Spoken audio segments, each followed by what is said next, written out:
collectif que ce soit, ou dans une civilisation extrêmement élaborée, ou dans une tribu qu'on dit primitive, on peut relever, avant la naissance de la science, un certain savoir. Il y a presque toujours des nombres, des formes, des classifications d'animaux et des médecins.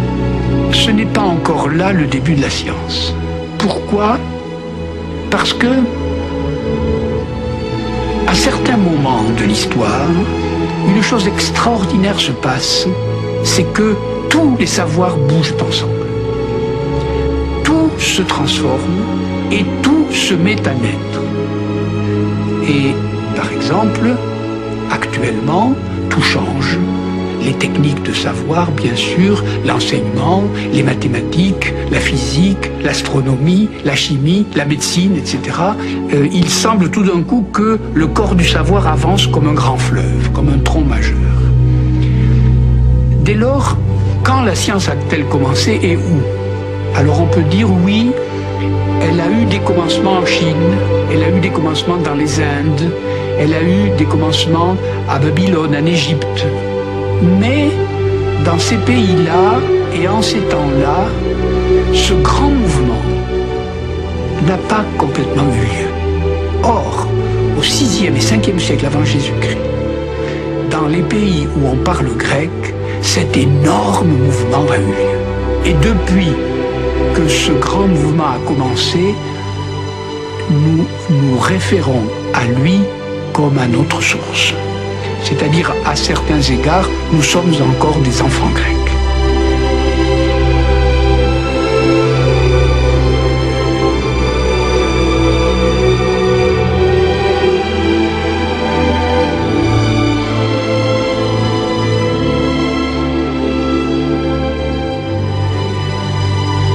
Ce que les Grecs inventent d'abord, c'est ce qu'ils ont nommé la paideia. C'est-à-dire, au fond, ce que nous appellerions l'éducation des enfants. Lorsqu'Ulysse part en voyage, il part par les terres connues et les mers inconnues, et par conséquent, on cartographie le monde. Et le premier apprentissage de l'enfant grec, c'est le monde, la géographie. Par parenthèse, à mesure qu'on fait de la géographie, on fait aussi un peu d'histoire. Les peuples que l'on rencontre, les terres que l'on traverse, et ainsi de suite.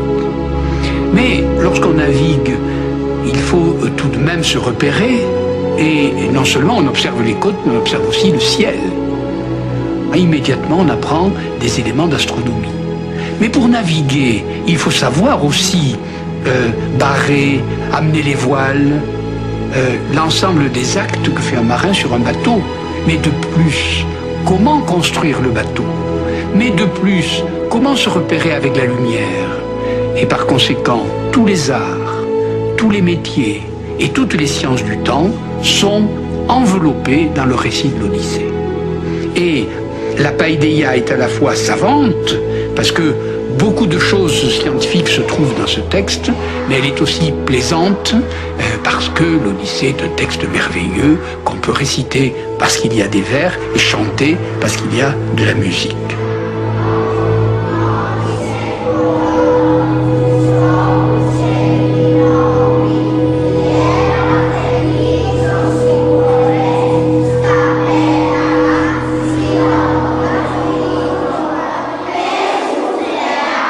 La science grecque a connu des écoles. Dans toutes les villes du littoral de la Méditerranée, il a existé des écoles, non seulement au sens de la paideia pour les enfants, mais aussi des écoles au sens de campus ou de centres de recherche, ou même ce qu'on pourrait appeler des universités. Les plus grands noms, Hippocrate était à Kos, comme Platon était à Athènes, Archytas de Tarente, Platon d'Athènes, Hippocrate de Kos, Eudoxe de Cnide, Thalès de Milet. On donne leur nom et on donne aussi leur lieu d'origine. Tous ces savants ont une caractéristique tout à fait extraordinaire, c'est qu'ils ne restent pas à Milet, ils ne restent pas à Kos, ils ne restent pas à Athènes, ils voyagent. Par exemple, on connaît les voyages de Platon en Sicile, on connaît le voyage de Thalès en Égypte, on connaît le voyage d'Hippocrate à peu près partout et il revient à Kos, et surtout on connaît les voyages des sophistes, qui étaient des encyclopédistes, c'est-à-dire de très grands savants, et qui ont été payés pour enseigner, et qui allaient vendant leurs services au plus offrant.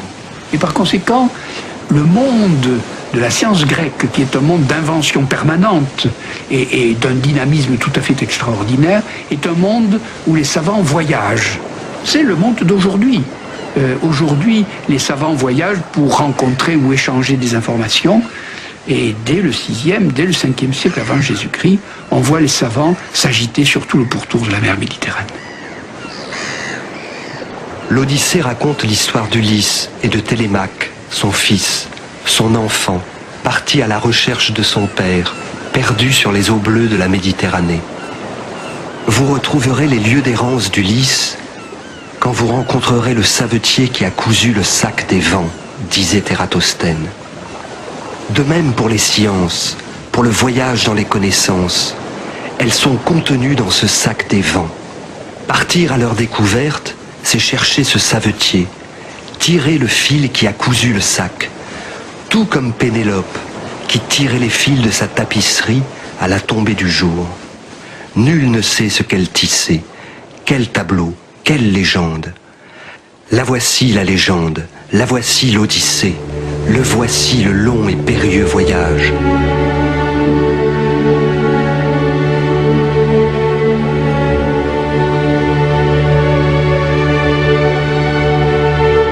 La mer, ce n'est pas de la glace dure, ce n'est pas de l'air, ce n'est pas de l'eau.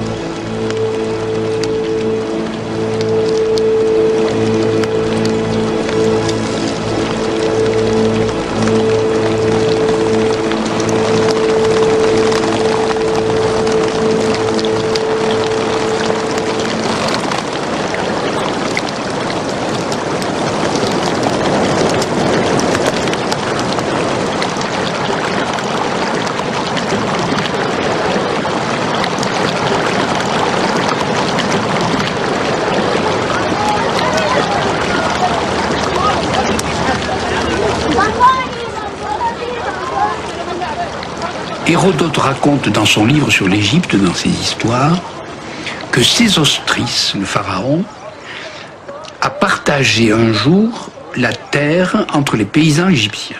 Chacun avait son lot et chacun travaillait son lopin de terre. Et il ajoute qu'au moment de la crue du Nil, lorsque les eaux recouvrent complètement les champs, il arrivait parfois qu'en se retirant ou en venant, les eaux du Nil écornent une partie de ce champ. C'est-à-dire qu'il y a un affouillement dans la rive, qui est un effondrement de terrain, et que le paysan égyptien se trouve tout d'un coup lésé. Bien entendu, le partage des terres qu'avait fait le pharaon était un partage qui assurait la subsistance, certainement, la propriété de chacun, mais surtout, il calculait ainsi l'assiette de l'impôt. Or, lorsque le paysan se trouvait frustré d'une partie de son terrain, il gagnait moins d'argent et il voulait payer moins d'impôts. Alors, dit Hérodote, le pharaon a envoyé sur place un fonctionnaire royal qu'on appelait Harpédonapte. Ce nom barbare signifie l'homme qui tient le cordeau, c'est-à-dire le géomètre. Et le géomètre au sens que nous donnons encore à ce terme lorsqu'on fait des mesures sur le terrain. Et alors il allait sur place, l'Harpénodapte, l'homme du cordeau, allait sur place et mesurait le fragment de terrain qui manquait. Et là, on déduisait de là l'impôt que le paysan égyptien n'avait plus à payer. Donc dans cette histoire, il y a à la fois le partage des terres, le dessin de chaque champ, carré, rectangle, losange. Ensuite, l'affouillement de terrain qui enlève une partie de ce champ aux paysans et le rapport entre la surface de la terre et l'assiette de l'impôt. Et Hérodote conclut de cette histoire que probablement c'est de là qu'est née la géométrie. Mètre, ça veut dire mesurer, et géo, ça veut dire la terre, comme dans géographie. Donc géométrie, ça veut dire mesurer la terre. est-ce que de là viendra la géométrie abstraite? C'est toute la question.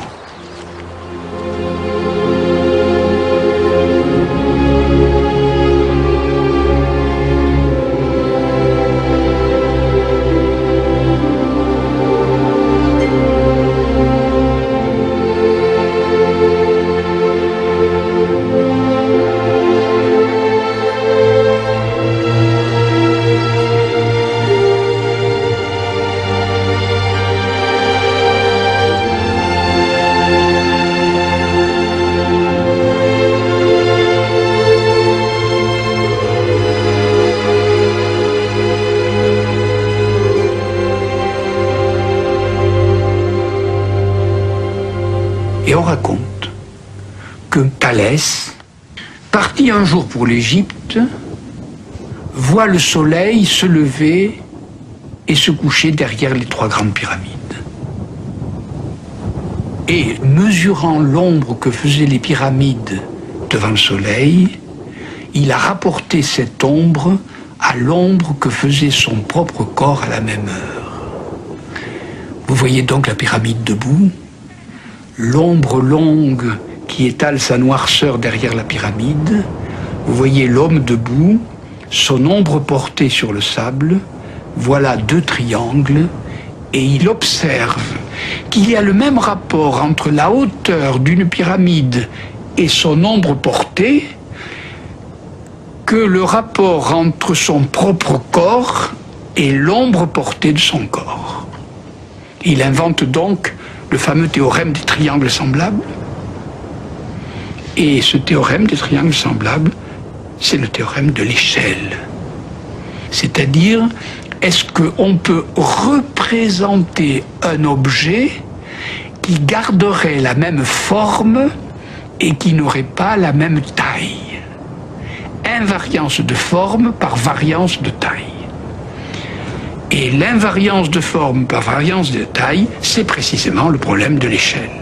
On voit donc bien là qu'on peut, de nouveau, comme au moment du Pythèse de Marseille, faire un rapport entre la géographie, c'est-à-dire le problème de la carte, le problème de la représentation, le problème de l'échelle, d'une part, et d'autre part la géométrie, c'est-à-dire l'invention du théorème des triangles semblables et probablement l'invention du premier de tous les théorèmes, c'est-à-dire l'invention de la géométrie elle-même.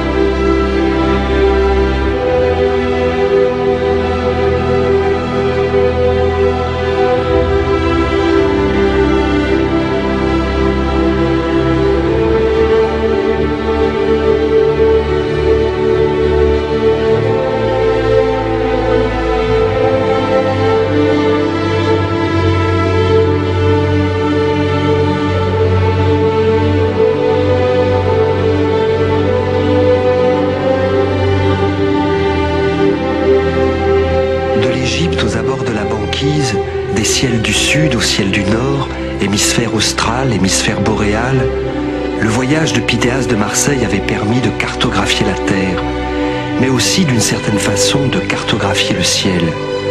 Le ciel des Grecs n'était pas le ciel de l'Islande découverte par Pythéas, ni celui de l'Égypte où s'étaient rendus Thalès et Ératosthène. Le voyage avait permis d'agrandir ensemble terre et ciel. Ulysse lui-même avait dû voir des constellations près de l'actuelle Tunisie, qu'il ne pouvait voir dans le ciel d'Ithaque.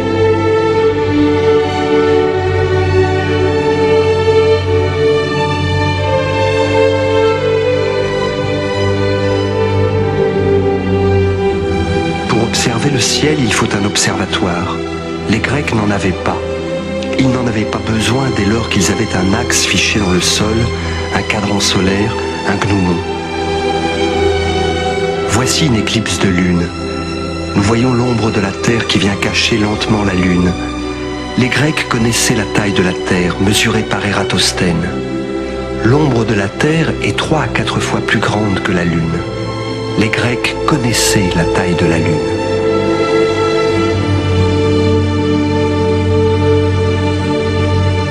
Et ici, Aristarque de Samos estimait la distance relative du Soleil et de la Lune à la Terre, en prenant des mesures sur un triangle construit le plus exactement possible, de façon à être semblable au triangle rectangle formé par les 3 astres, à l'instant où la Lune se trouve en quadrature, et où, pour définir le triangle, il suffisait d'observer l'angle à la Terre. Comme Thalès, Aristarque fabrique le modèle réduit de telles situations astronomiques. Mesurer l'inaccessible consiste à le reproduire ou à le mimer dans l'accessible. C'est ce que fait Thalès, c'est ce que fait Aristarque, c'est ce que fait toute légende.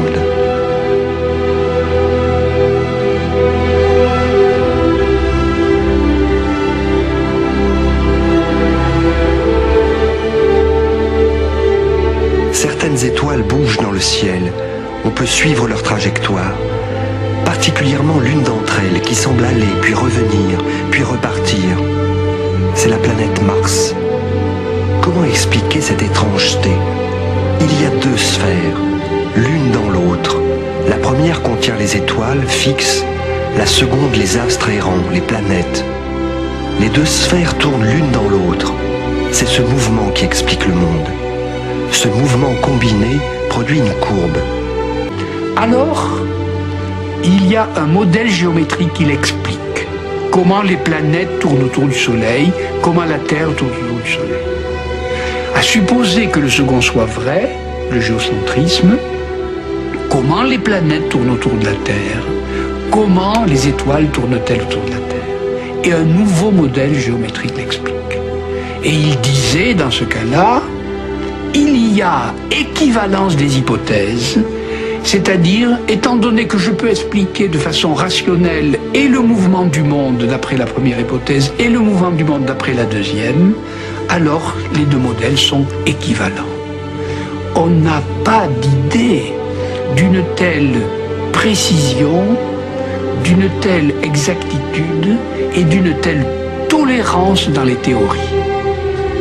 Les Grecs ont fait rentrer dans l'astronomie le modèle de la géométrie. Et c'est depuis cette voie qui a été choisie par la science et nous n'en sommes jamais sortis.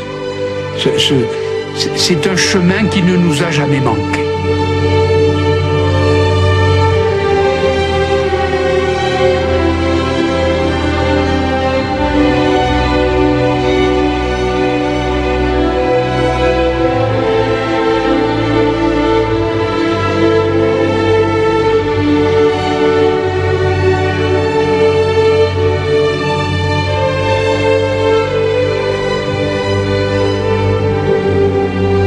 Ce qu'il y a de très passionnant dans le cas de la musique, c'est d'abord l'application de l'idée d'harmonie musicale à toute la physique et au monde. Et lorsque Platon écrit le Timée, c'est-à-dire le dialogue qui relate la création des choses, ou la fabrication de l'univers, l'idée d'harmonie est toujours là, aussi bien pour expliquer la circulation des astres, que pour expliquer la forme du ciel, que pour expliquer le mélange même des choses. Il y a toujours une idée musicale, c'est-à-dire la gamme est utilisée pour faire voir la structure profonde des choses. Et d'autre part, une des théories pour expliquer la création même des mathématiques grecques, c'est précisément la musique. On raconte que Pythagore, sortant d'une promenade, avait entendu le forgeron au travail. Il avait écouté le bruit que faisait le marteau sur l'enclume. Et revenant chez lui, il aurait, dit la légende, pendu des cordes à son plafond avec des poids et il aurait cherché des correspondances sonores avec la longueur de la corde. Et du coup, il aurait inventé ce que nous appelons la gamme, c'est-à-dire la progression des notes selon la longueur des cordes. La musique est peut-être ce par quoi ce miracle grec s'est formé, et on en a une bonne démonstration dès le moment où Euclide, qui est le plus grand écrivain en langue grecque pour les mathématiques, a à la fois une œuvre qui relate les problèmes musicaux et une œuvre qui relate l'encyclopédie géométrique.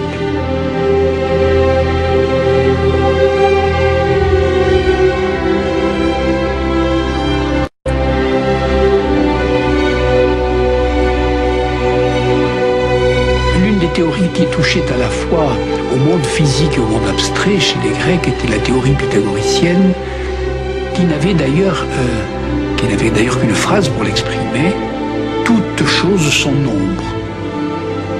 Il voulait dire par là que le nombre était le modèle d'explication générale de toute chose.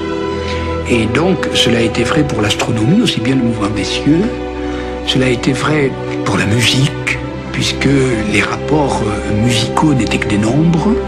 Cela a été vrai pour absolument toutes les apparences, pour l'histoire, pour la datation, et même probablement pour les petits cailloux. Ces petits cailloux que les latins appelaient calculus, c'est-à-dire ceux avec quoi on fait le calcul. Donc même la structure atomique ou la structure intérieure des choses était exprimable par des nombres. Il y a donc dans cette théorie une sorte d'arithmétique universelle qui nous fait rêver aujourd'hui, parce que lorsqu'on voit même la mécanique quantique, elle dit un peu ces choses-là, ou même certains développements de nos algorithmes aujourd'hui, où on voit bien aussi que tout est nombre.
Sur nos vaisseaux ensuite, Zeus, assembleur de nuées, fit lever un boré qui soufflait en affreuses rafales et recouvrit de brume et la terre et la mer.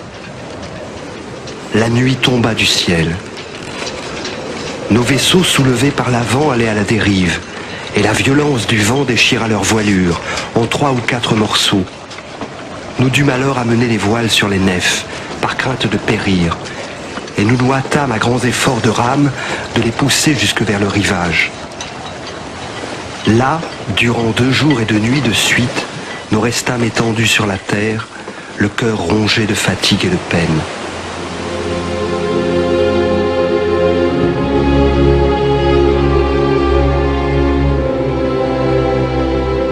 Les Grecs se demandaient ce que c'était que la nature, comment elle était faite. La grande trouvaille des Grecs, c'est l'idée qu'il existe une nature, une physis, c'est-à-dire la physique. Le mot physique vient de ce mot physis qui veut dire la nature. Et il existe une nature inerte et une nature vivante. Et il faut explorer cette nature presque déjà comme un objet. On peut comprendre là l'explosion de la science grecque à ce que cette nature était indépendante des dieux. Au fond, avant les explorations de la science grecque, la médecine, la physique sont toujours plus ou moins mêlées aux activités d'un devin, d'un prêtre, d'un exorciste, plus ou moins mêlées à des pratiques magiques, à des pratiques, disons, de l'histoire des religions. Chez les Grecs, il y a une vraie coupure entre le monde des dieux d'un côté et de l'autre, le monde de la science. Et c'est peut-être une des raisons du miracle grec. Et donc, Hippocrate de Cos, le corpus hippocratique, est un traité parfaitement objectif sur la clinique, sur les observations des maladies, sur la chirurgie, Et il a écrit un traité sur les luxations, un traité sur les foulures, un traité sur les fractures. Et non seulement c'était un excellent praticien en observation et en acte, puisque c'était un chirurgien, mais c'était surtout un théoricien. Et il a cherché à savoir quelle était la nature des êtres vivants, la nature de la santé, la nature de la maladie. Et c'est là peut-être que reviennent les nombres et l'harmonie. Parce que la théorie d'Hippocrate, c'est la théorie des humeurs. Les humeurs, c'est le sang, c'est la lymphe, c'est la bile, d'où la théorie des tempéraments. Vous êtes de tempérament sanguin, de tempérament bilieux, de tempérament lymphatique. Et la santé ou la maladie viennent de l'harmonie réussie ou ratée entre les éléments de ces humeurs, les éléments de ce mélange, les éléments de ce tempérament. Il ne faut pas oublier que tempérament, ça vient du mot tempérer qui veut dire mélanger. Et à l'intérieur de nous, ces humeurs se mélangent, et ce mélange arrive à l'harmonie ou au déchirement. Et ainsi naît la maladie, la douleur et la souffrance, ou au contraire, le retour à la santé. Le corps est assimilable à un paysage et du coup comparable à ce qu'on peut décrire des événements et des phénomènes qui se passent sur la Terre. Il y a donc dans le corpus hippocratique non seulement des études pratiques, mais aussi une théorie générale du vivant, de la santé et de la maladie. Et ceci caractérise tout à fait la médecine grecque et d'ailleurs la pharmacie également, puisque Dioscoride, qui est le pharmacien, disons, correspondant à ce que Hippocrate était en médecine, a aussi une théorie qui suppose cet objet qu'on appelle la physis, c'est-à-dire la nature, pour la première fois sans doute indépendante des dieux.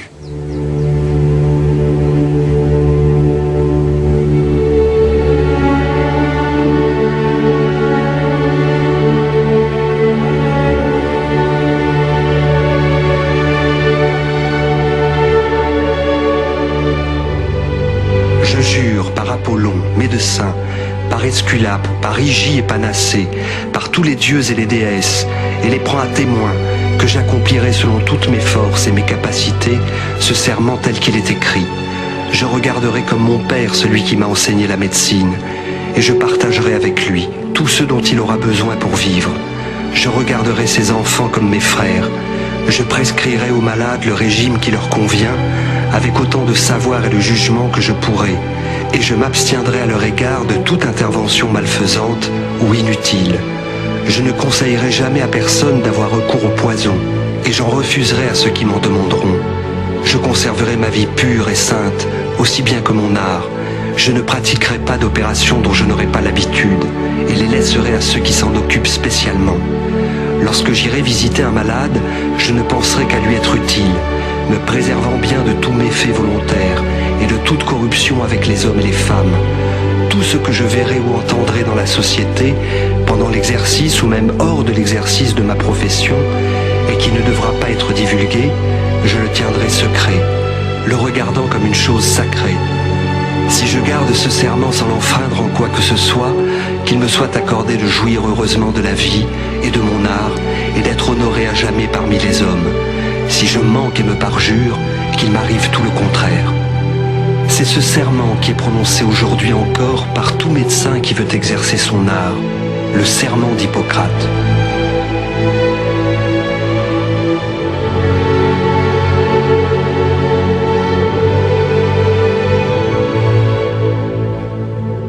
Nous voici au bout du voyage. Et l'enfant grec ou Ulysse ou nous-mêmes, nous avons visité des îles ou des continents. Et ces îles, on peut les appeler des sciences ou des disciplines. Il y a eu le continent mathématique, le continent astronomie, le continent physique, le continent médecine, pharmacie. Nous voici donc au bout du voyage. À un certain moment, la science grecque disparaît. Elle est née, nous savons quand, nous savons certainement où, nous ne savons pas très bien de quoi, mais nous savons qu'à un moment, elle cesse, elle s'endort et elle disparaît. Elle cesse d'irriguer la terre grecque.